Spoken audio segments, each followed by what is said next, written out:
Excellent. Now, tell me about the great disappointment. Pretender. You've been talking to my husband. Oh!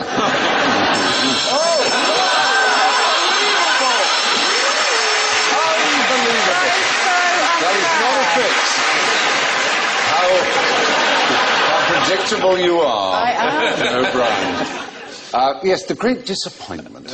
Was it something that afflicted many people? Well, it was a surprisingly large number. When one thinks of expectations, for example, I mean, really delirious excitement about some enormous happening that will take place in the world, or a rebirth. A second coming is exactly right. And there wasn't one. Well, amazingly. There's a man called William Miller who discovered, by close scrutiny of the Bible, that Christ would come back in 1844 and scourge the world and clean the sanctuary, in the words of Daniel 8:4.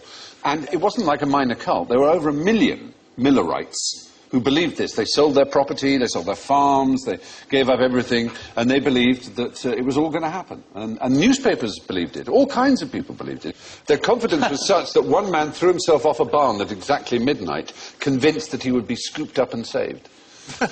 He wasn't. You'll be astonished. Oh, got a doctor. Yeah, and this... Jesus is here. No, I need a doctor.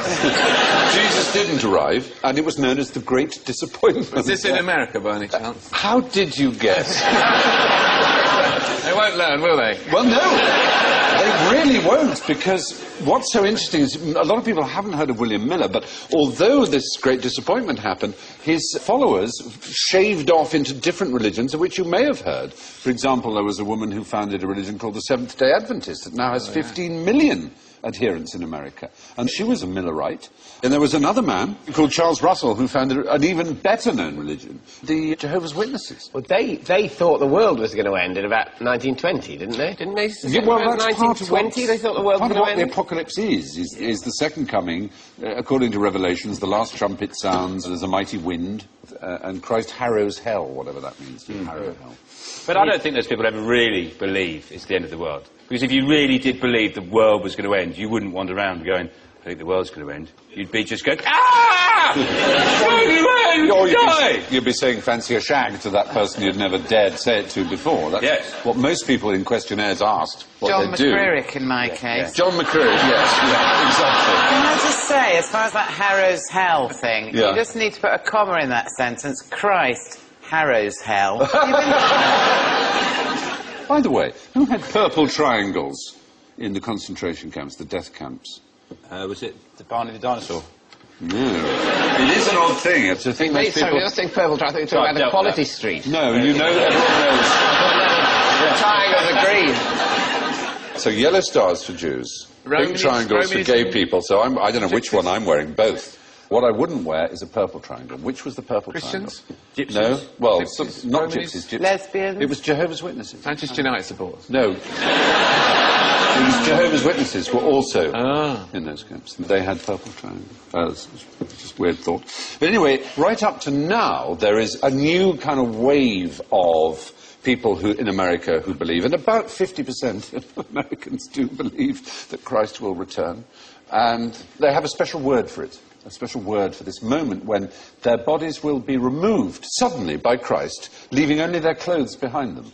It's called the Rapture, and it's enormous. In 1988, 4 million copies of Edgar Weisnant's book, 88 Reasons Why the Rapture Could Be in 1988 were sold. The Rapture wasn't in 1988, you may remember. But www.rapture-ready.com has millions of hits a year, as well as offering you handy letters to leave behind for your non-saved friends and loved ones. It has a particularly good section called Oops, I Guess I Wasn't Ready. This list spells out the perils of the post-rapture world in which you are marked by the Antichrist and stung by enormous wasps. But on the plus side, the price of clothing goes right down. Yes, there's a handy quiz called Am I Rapture Ready?